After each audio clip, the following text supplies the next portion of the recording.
Welcome to episode number 1 of Riskology, where we seek to have conversation around important risk management and insurance topics. I'm your host, Corbin Jackson. Thanks for joining.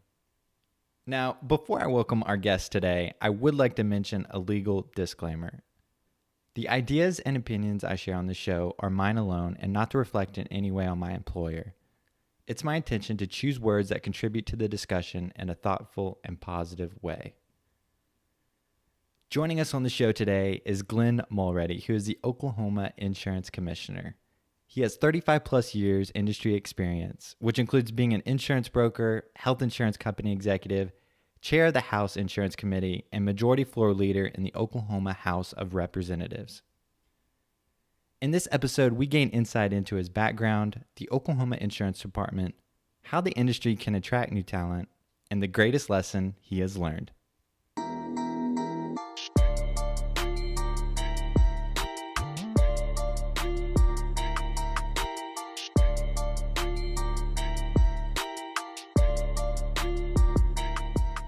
I'd like to start out and learn a little bit more about your background. Where did you grow up? So I grew up just a little bit east of here in Massachusetts. Okay. One of 7 kids, and 4 girls, 3 boys. I was the second oldest, and I had a nice upbringing with great family there in Massachusetts. Okay, that's awesome. So how did you get started in the insurance industry? It was about 35 years ago. Is that right? It was. I was about 4 years old when I started. Okay. No, I wish. Really, probably like a lot of folks, it wasn't a planned strategy at all. I ended up, I was in the life insurance business with John Hancock. Okay. Early, and just in sales, selling life insurance. Right. Out of their Cape Cod office. And, attained some other licenses, and so quickly I was sort of taking some coverage from my hometown agent is really what happened, and so they contacted me. I was quite young actually at the time, and so they wanted to open a branch office, wanted someone kind of young and aggressive to do that, and so that was how I then went to work for an independent insurance agency there in Massachusetts, and was in that world for about 12 years. Okay. In the independent agent system in another state. Okay. What was your favorite part about being on the sales or agent broker side? Well, I think the thing that I loved, having that early part, as I said, of being I was an agent for a single company, and what I enjoyed about being on the broker side as an independent agent was having other markets. So, that's helpful when dealing with clients. Right. And so when I was, and I probably should have mentioned them by name, I guess, but when I was with one life insurer and was sitting with someone, and if they had products that matched them, that was great. But if they didn't, I either had to try to convince them that those were good products for them, right, or walk out the door sucking wind. And so that was frustrating because I wasn't one who was going to try to convince someone that it was a product that wasn't good for them that it was. And so I liked the flexibility being on the independent agent side, the broker side, of being able to sort of pick and choose different markets and what fits those needs. Yeah, absolutely. So other than being on the agent broker side, what other areas of the industry have you experienced? So then, and now we're going to get into a little bit of personal and relocation. Because, okay. Probably somewhere on there was a question about, well, how the heck did you end up here? But, so I was an independent agent, and we were, my wife is from Oklahoma, and she has a wonderful family. Her dad's health wasn't good, and he was about to have a second leg amputated, and we just made a big life decision to move out here and help them get through that. And so I sold my share of an independent agency there in Massachusetts, and we relocated, and I've never looked back. It's gone very well, but at some point there when I came to Oklahoma, I transitioned more to the health insurance side of things. Now, as an independent agent, I'd been selling products, small group type things, and had built up a decent little book of business on that, so it wasn't like that was a brand new venture for me at all. But to solely focus there was new. And so then I ended up heading up a sales team for one of Oklahoma's health insurance companies for about 6 years. And then from there was vice president of sales and marketing for the largest health insurer in the state of Oklahoma. And so got another 12 or 13 years there as really as a health insurance executive. And then after that went back to the independent side of things, but strictly in employee benefits. So, Okay. for about 10 years there, we had a group in Tulsa. We had a dozen to 15 employees at any given time, and we worked solely with employers on their health insurance and group life and disability, all their employee benefit. Okay. What size of employers did you work with during that time? You know, we really worked with everything. I mean, from two employees, that's that small with some other folks in our office. But then, my largest client, I had one of the large companies here in Oklahoma that just paid me a consulting fee. They wanted to transition away from the plan they were with, Okay. and so, I think they had 6,000 or 7,000 employees, so quite the range. But here in Oklahoma, it's a small employer world. Right. So for the most part, our sweet spot was sort of there. I don't know, between 25 and 250 or something is sort of our sweet spot, if you will. Okay. Yeah. So how did you decide to become an insurance commissioner or the insurance commissioner, and what did that process look like? And just take me through the process of the campaign and how all that took place. Yeah, it's a great question. I've actually a couple times publicly speaking with my wife is there, and I like to joke that it was always her dream to be the first lady of insurance. That's not true at all, but so what happened was I then in 2010, and let me back up prior to that, I was very involved with my professional association. Just has always been engaged. I was actually the legislative chair for the association, so I was tracking legislation, reporting back to our membership, bills that were floating out there or potentially being passed, and how that would impact our careers as well as our industry. And so I had done that, and so I always had a strong interest in the legislative process and in policy. And so in 2010, I ran for state representative. My state representative was about to be done due to term limits. He couldn't serve any longer. And so, we talked about what that could look like. The Oklahoma legislative session is 4 months long, basically February 1st through June 1st. That really was the slowest time of the benefits side of the world. And so I thought that could dovetail pretty well. And indeed it did. So I ran and was elected to be state representative. And so I quickly kind of became the insurance guy at the Capitol, whether that had to do with property and casualty issues or health insurance, life insurance, whatever it was. Eventually then chaired the insurance committee, and then the latter part of my time there, I served as the majority floor leader. So enjoyed that very much, and did well, garnered a good amount of respect at the Capitol. And as the insurance guy, in quotes. Everyone needs an insurance guy, right? I know. And but then similarly, Commissioner Doak, our current insurance commissioner, was about to be done due to term limits. And as I kind of looked and thought at that, I thought that was a great opportunity for me to sort of serve in a greater capacity, the state of Oklahoma, in an area that I really had committed my life to, that I had a lot of experience in, and I really had experience, from a independent agent side, from a company side, from a PNC side to a life and health side. So I had quite a broad range of experience that I thought would be helpful to put to work for the state of Oklahoma. And so after much thought and prayer with my wife and boys and what that would mean to us as a family, we did jump in and campaigned for really a year and a half. It's a lot of work to get around our whole state and talk to as many people as you can. And so about a year and a half of campaigning culminated in November in my election. That's great. Well, congratulations. Thank you. So what was the first day like being an insurance commissioner? How was that feeling? So, well, truthfully, I guess, technically I take office right at the oath, so I took over at, noontime on the 14th. Mm-hmm. But that time frame there was spent mainly visiting with folks at the Capitol. They have a big kind of receiving line at the Capitol for folks to come by and shake your hands to all the statewide elected officials and just visit for a minute. So that was real fun, again, especially after you invest a year and a half of your life and time away from your family, and that was a kind of a peak moment, a peak day. But really, my first day here in this office in Oklahoma City, I walked in the front door, and I quickly saw a little commotion, and I immediately went over there to the right. And we come in, and we had a little flood in our building. No. And so, yeah, my first hour of my first day, I was bailing water into a trash can and trying to help. Wow.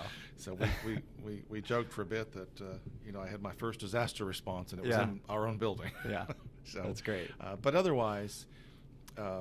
And I will just put a shout out to Commissioner Doak. He was very gracious in that he allowed me to move into his office in Oklahoma City, while he camped out of the Tulsa office for at least a month prior to taking office. So that gave me a really great opportunity to meet all the employees. We've got a great working team of basically 125 employees here, and so I met one-on-one for 30 minutes with every employee who supervises anyone, and then met in small groups of 4 or less with all the other employees. And so you typically aren't going to get that kind of an opportunity when coming into any organization. So it was great to kind of have that chance to kind of get oriented and get to know who the team was and where we might want to make some changes to be more efficient, to serve Oklahomans better. So I'm very thankful for Commissioner Doak for letting that. So technically my first day, that may be what happened, but I didn't, because I sort of hit, it's like being on a treadmill that you start out slow and you're able to kind of ramp that Right. up. We were able to hit the ground running pretty well here right after the inauguration. Yeah, that's great. So as you begin to navigate this role as insurance commissioner, how important is it to establish relationships and connections with other insurance commissioners in other states? I mean, is there communication there? Are you trading advice back and forth and seeing what works, what doesn't work, or how does that work? Yeah, there's a lot. We are part of the National Association of Insurance Commissioners, the NEIC.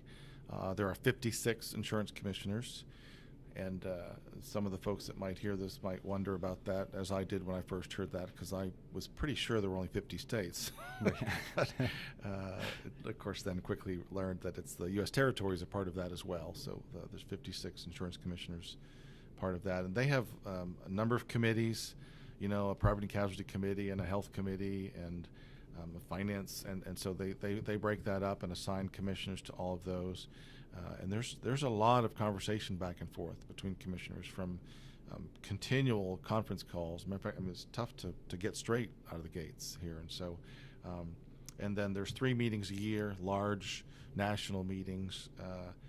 So those will go on for a few days, and all kinds of meetings within those meetings. And so there's a lot of conversation back and forth. There's a lot of learning from each other. But you also have situations where you might have problems with an insurance company. Like, hey, we're seeing this in our state. Here's what they're doing, and here's what we don't like that they're doing. What are you guys seeing? And so there's those sort of conversations that take place. So you'll end up with what we would call a multi-state market conduct survey. So multiple states that might be seeing those same issues come together, and they're basically ended up auditing these insurance companies to make sure they're doing things properly and correctly, and so we do a lot of things jointly like that. And same thing on the financial side, which is a big part of the job that the average person may not think of, but that is just ensuring that insurance companies have the financial wherewithal to pay the claims that they've committed to. Oklahomans are buying contracts to cover themselves in the event something bad happens, right? No matter what that is, whether that's a health insurance, a health scare, or a car accident, or their house burns down, or there's a tornado. I mean, these aren't fun things that insurance is taking care of for folks. So our job is to make sure that those companies have their finances in order so that they can take care of those obligations that they've committed to. So there's a lot of that takes place at the national level. I've had some good opportunity to meet a number of the commissioners previous to taking office. As a state legislator, I attended a number of those meetings over the years, typically at least once a year for maybe five or 6 years that I attended an NEIC meeting, being invited by Commissioner Doak. He would invite a couple of legislators to join those meetings. And so with my interest in insurance issues, so I was able to meet a number of the insurance commissioners. And at that same time, I was involved with an organization called NCOIL, the National Council of Insurance Legislators. It's an organization that for insurance legislators who specialize in insurance. most folks might find that Very funny. exciting. That there's, yeah, there is such a thing, but there is, and coil. There's nerds out there like us. And so I was heavily involved there and in some leadership roles there late, but that also gave me some great exposure nationally to folks like me. I mean, state legislators from other states, and there too, there's a lot of sharing of information about what they're seeing in their states and what they're doing. Both organizations actually work on model legislation or model acts. So there's an issue that really all of us are facing. So sometimes it makes sense on bigger issues like that to come together and bring private industry, bring the insurance companies, bring the regulators from each state, and kind of hammer out, okay, if we're going to do this and pass legislation to address this issue, and it's not a quick process. Right. It takes a while processing through all that, but eventually you come out with model legislation that you can at least put out there and tell states, hey, this is something that's been well vetted, and they don't have to adopt that or try to pass that, but there's some model legislation that they can feel pretty good about has been vetted from all angles over a long period of time at different groups within the industry. So that's what those two organizations do, and I look forward to working with our insurance commissioners. I did have my first commissioners only meeting about a month ago. How did that go? It was good. It was really good. It's just very helpful to have, even just to be sitting at lunch and having an insurance commissioner on one side of you from another state and one from the other side to just bounce some things off. These national meetings, the big national meetings, they're big, like really big, like thousands of participants, and I know just as a participant, as a legislator, how crazy it is, and trying to get to the different meetings, and many of them overlap, and so having the commissioners only together was a really nice opportunity for me to hear from others and get to know some of my colleagues there. Right. So given the scale of the Oklahoma Insurance Department, how does the department go about educating the public on insurance? What are some unique ways that you found that work so far? Or? Well, I don't pretend to think that I have found some unique ways at this point. Just we're less than 60 days in, I guess, at this point, or maybe we're right about at 60 days. But I do see that as a key role of the commissioner's office, because I think the number one role is consumer protection, right? So that's the number one priority, is to protect consumers here in Oklahoma, and I think a part of that is having educated consumers, and a lot of folks aren't educated on their insurance issues. They get their insurance policy, and maybe it gets filed away, and not what we used to call the circular file, right?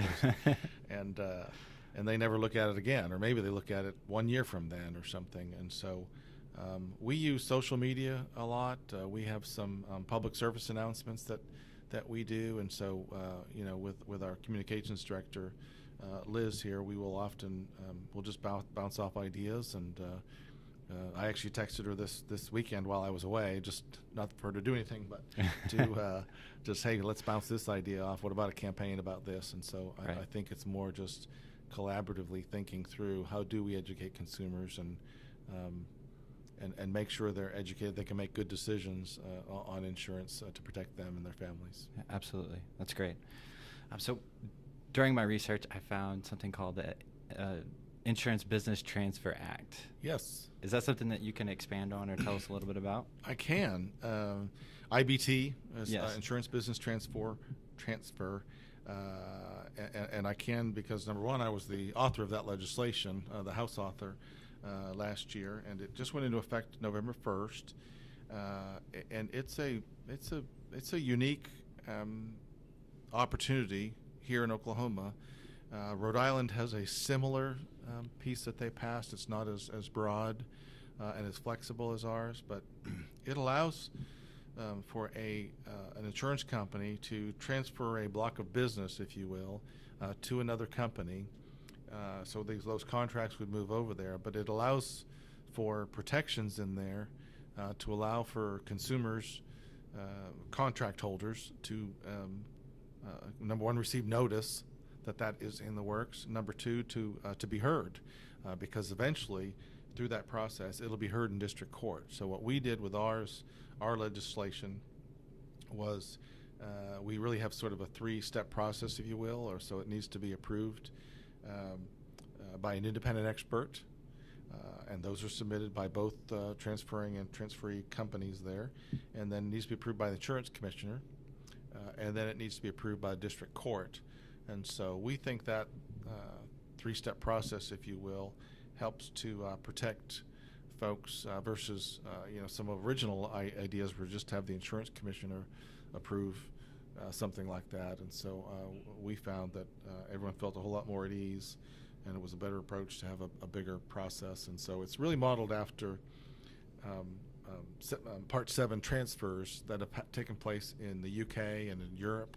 So Okay. this has been going on over there for decades, the ability to do that. We really just haven't had that in the United States. Right. And so we are really kind of pioneering this insurance business transfer. I was just in Florida on Friday at a meeting speaking about it, actually. Okay. Are And many states doing it? No, Rhode Island has one, but theirs is limited only to property and casualty. Okay. And commercial property and casualty. Our legislation is wide open, really. I mean, to any piece of business that an insurance company might want to do. And in fact, we had a meeting. Commissioner Doak actually hosted a meeting in the maybe late summer, early fall, on IBT. And we had 150 people show up from across the country, and a couple of them from across the pond, if you will, Okay. from the UK came over to hear and learn about it. I had a CEO of an insurance company that's domiciled here in Oklahoma come up to me and during a break and asked, Glenn, we need to get together with my CFO for lunch or coffee, and I need you to explain to me, what does this mean to me? And I told him it doesn't have to mean anything to you. That if you don't want to take advantage of it, it has no impact on you whatsoever. However, I said, can you think of a segment of your business that you might at some point not want to grow, or you've stopped selling that product, Right. and that maybe you could sell that off to some other group and focus your capital elsewhere in something that you are focused on? And of course his response was, well, yeah, of course I could, and he rattled off a product line. And I said, well, that all this does is give you another tool to address that. If that time comes and you want to do that, it's a process that will be in place to allow you to do that. And so it has to be a company domiciled in Oklahoma, which I think is good for Oklahoma. And I can tell you that there are a number of states now, because of the energy and attention that this has gotten, they're now moving forward with their own legislation and Interesting. potential Okay. to move similar legislation. I was teasing a friend from another state who was in that process just early last week, and I told him that they absolutely should move forward, just move real slowly. Right. So we've got a number of we've got one in the works right now, Okay. and so I'm quite confident our first one will work well and be successful, and then I think that will help allay some of the fears that folks might have about this. So what they're going to be doing is through that process is ensuring that the policyholders, the contract holders, are not worse off than they were under the original contracted company. That's really what we're Okay. trying to ensure, is that someone's not dumping a book of business off Right. to then let it die a slow death, right? But they want to move to a company, and that puts the policyholders in a position at least as good as it was previously. Great. So switching gears a little bit to health insurance, is there anything going on right now from a legislative point of view to expand health insurance options for the end consumer? Yes, yeah, we have got a number of things in the works. Our priorities of the legislature were association health plans and short-term medical limited duration plans. So those are two areas where the federal administration, the Trump administration, I don't know when that was, 4 or 5 months ago, changed the rules or relaxed the rules around those. And unfortunately, our statutes are more strict than the current federal rules. So what we're attempting to do with the legislature this year is really just change our statutes to marry those up with the federal guidelines that have just recently changed. So we want to allow, I have always been advocating for choices. When I campaigned, Right. I campaigned about trying to bring more choices for Oklahomans. It was an editorial in the paper a couple weeks ago, and it was maybe a silly reference to flavors of ice cream and our choices in health insurance. But it's a big goal of mine to try to bring more choices to Oklahomans. And so along those lines, we will be changing or attempting to change the association health plans to allow sole proprietors to be part of that, not just groups of 2 or more.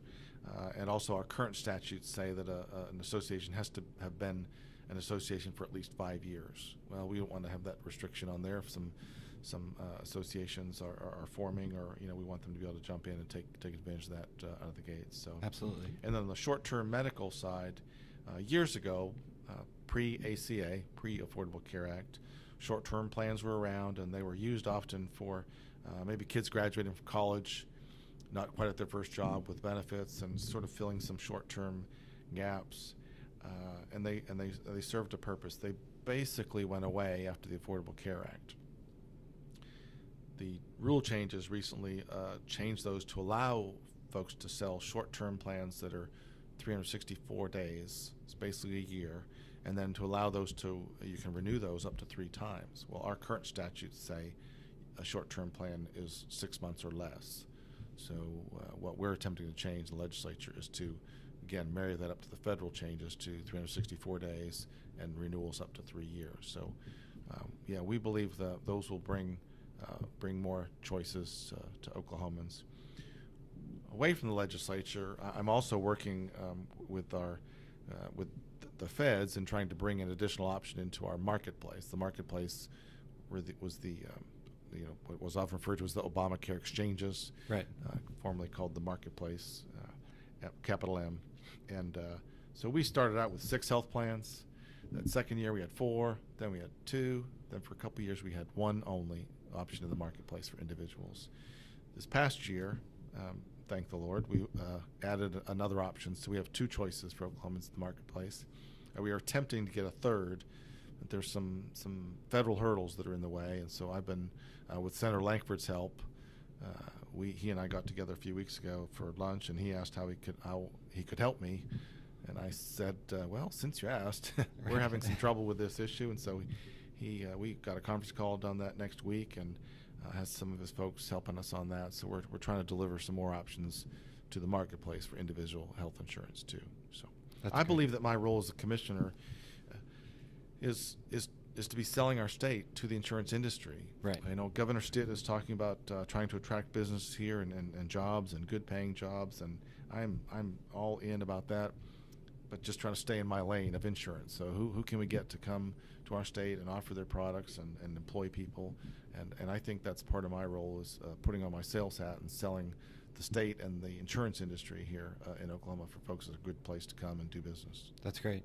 That's a great segue into my next question as well, as far as it's often said that there's a talent or age gap within our industry currently, and so you'll go into an organization. More than the 3 years that separate us? Yeah, just the 3.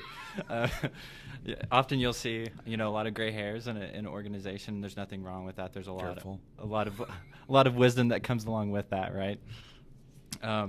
So what are your thoughts on that, and what are some ways that we can better promote the industry to the younger generations? That's a really great question. Yesterday on the airplane, I just read an article about really that exact thing in a trade journal, and how do we attract young people to the industry. And personally, I've got some experience in my past working with young people, in really from a church youth standpoint. Many years, my wife and I, and so I've always had a heart for younger people and trying to engage them. And so, when I first came here, I started talking about increasing and making a more robust intern program. And so I think whether you're talking about the insurance department or insurance companies, that's a great avenue to, there's college kids all the time looking for internships. And, I'd love to see us do more.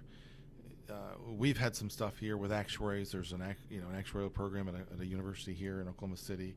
So we've had that's gone on for years. But I know personally, I'd love to see us, just bring in some sharp college kid that has really, in his mind, no interest in insurance, but kind of introduce the world to him. Let's have him in as an intern, figure out what we can do and how he can help us, but then how we can help him. And so I have some goals and aspirations, if you will, there to try to help in that area too, because we do need to try to attract more young people. And just last night, I got home from a trip and we were talking.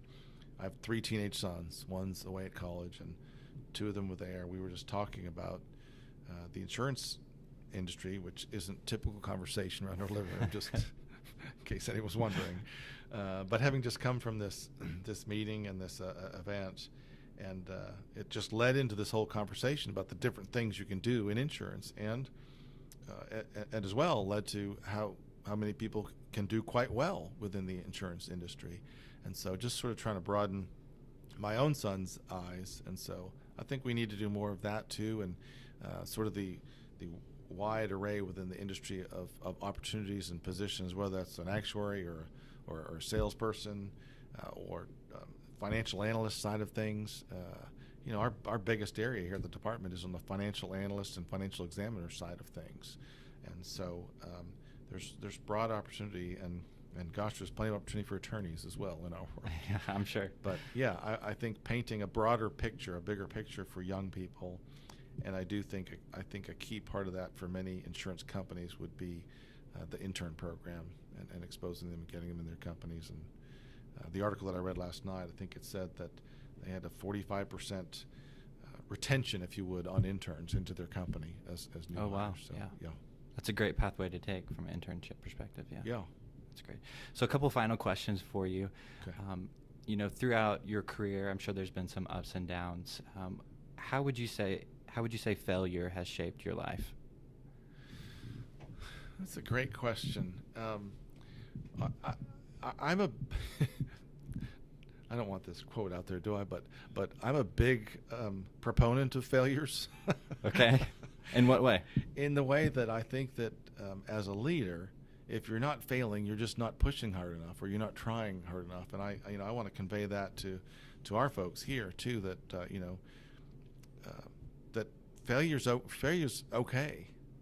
It's more than okay. It's almost a requirement, I think, in order to learn from that, and because I think it's just as important to learn, what doesn't work, but you're pushing the envelope. You're trying to make change in a positive way always, and you are inevitably going to fail, and so I think we often learn more from our failures than we do from our successes, and so not to be taking that quote out of context, but yeah, I'm a big believer in failures, and just pushing.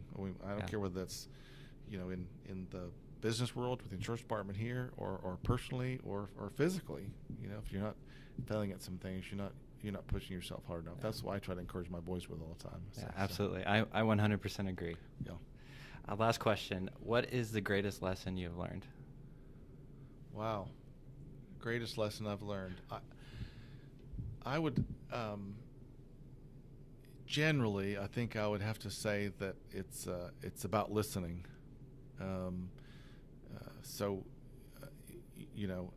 as after I just sat here and talked a whole bunch, I'm saying it's about listening, so we're contradictory. But that I think any success that I've endured, or relationships that I have developed and maintained, I would have to say that a key critical component is listening, and trying to understand whether you're talking about people and where they are at, and trying to understand where they're coming from, or whether you're talking about a problem or just a real practical issue. Listening is just a critically important. And so many times, especially when we get with people, I think we're talking and we're not really listening. Or we're listening, we're not hearing. Right, words, active listening. Right. We're engaged, thinking of how I'm going to respond to that, what I'm going to say before we're. So I sure try to practice that. I think that's been my best lesson, sort of through my career and life with relationships, has been the key part of listening. Absolutely. Well, thank you, Commissioner Mulready. I really do appreciate your time here today. What's the best way for people to get connected with you online or engage with the Oklahoma Insurance Department? Well, we have our Facebook page, Oklahoma Insurance Department. Okay. And we have a website as well, oid.ok.gov. It's a little complicated there with the government website, but there's that, and that's probably the best opportunities through the website or through our Facebook page. Okay, great. Thank you so much. I appreciate it. Absolutely. Thank you for having me. Okay.